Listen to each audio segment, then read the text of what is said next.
तो पूरी दुनिया इस वक्त एक नाजुक मोड़ पर खड़ी है जहां हर फैसला जंग और अमन के बीच की दूरी तय कर सकता है। लेकिन इस तनाव भरे माहौल में भी पाकिस्तान अपनी पुरानी आदतों से बाज नहीं आ रहा। इस बार भारत में पाकिस्तान के उच्चायुक्त रहे अब्दुल बासित ने गिदड़ भभकी देते हुए कहा है कि अगर अमेरिका ने पाकिस्तान पर हमला किया तो पाकिस्तान मुंबई और दिल्ली पर भी न्यूक्लियर हमला करेगा। देखिए।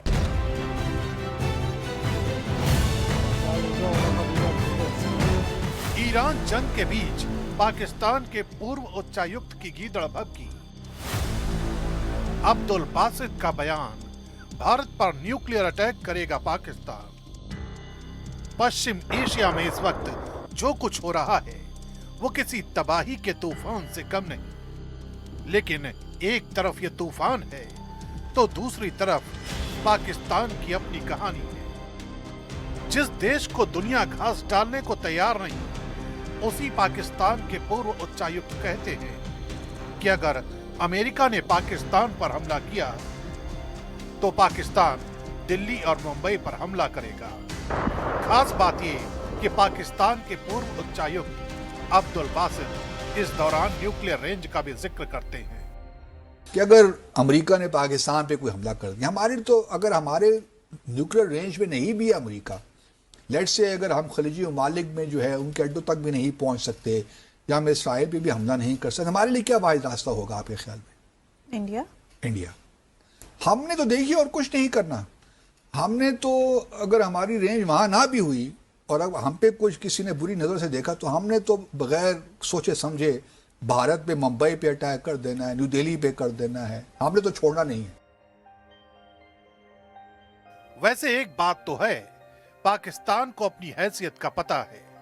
शायद यही वजह है कि अमेरिका का नाम आते ही उसकी भाषा बदल जाती है, लेकिन भारत का जिक्र होते ही तेवर आक्रामक हो जाते हैं। ये वही पाकिस्तान है जो आर्थिक संकट से जूझ रहा है, अंतर्राष्ट्रीय मंचों पर अलग थलग पड़ चुका है और हाल ही में ऑपरेशन सिंदूर के दौरान भारत के हाथों पिट चुका है। अब जरा अब्दुल बासित की प्रोफाइल भी समझ लीजिए कि भारत में 3 साल तक हाई कमिश्नर रहे हैं। भारत के अलावा भी कई देशों में पाकिस्तानी दूतावास में बड़े पदों पर रह चुके हैं। 2012 से 2014 तक जर्मनी में पाकिस्तान के राजदूत का पद संभाल चुके हैं। अब्दुल बासित शायद भूल रहे हैं कि भारत के खिलाफ किसी भी उकसावे की कीमत कितनी भारी पड़ सकती है।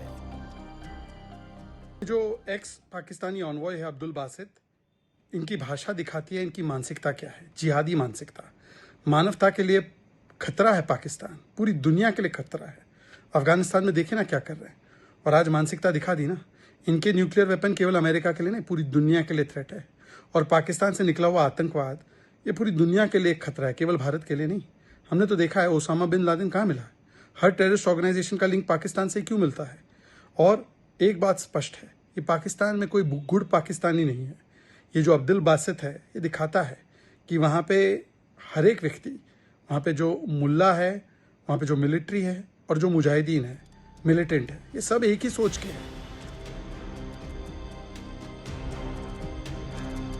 भारत की सैन्य ताकत सिर्फ रक्षात्मक नहीं बल्कि जवाब देने में भी सक्षम है।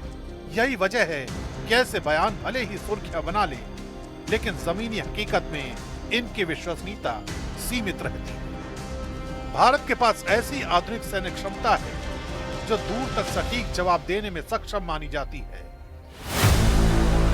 लंबी दूरी की मिसाइलें जो दुश्मन के भीतर तक पहुंच सकती हैं।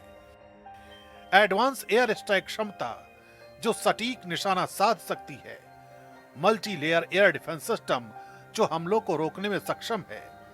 मजबूत नेवी जो समुद्री रास्तों को नियंत्रित कर सकती है।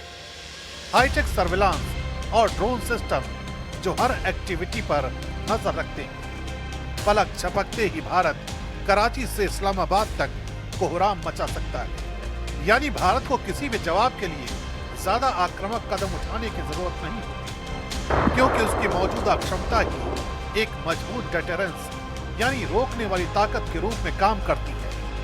यही वजह है कि जब पाकिस्तान जैसे देश की इस तरह की बयानबाजी सामने आती है तो वो शोर ज्यादा और हकीकत कम लगती है। लेकिन फिर भी जब बात न्यूक्लियर शब्दों तक पहुंच जाए तो दुनिया के लिए खतरे की घंटी जरूर बजती है, क्योंकि एक गलती सिर्फ एक देश नहीं पूरी मानवता को भारी पड़ सकती है।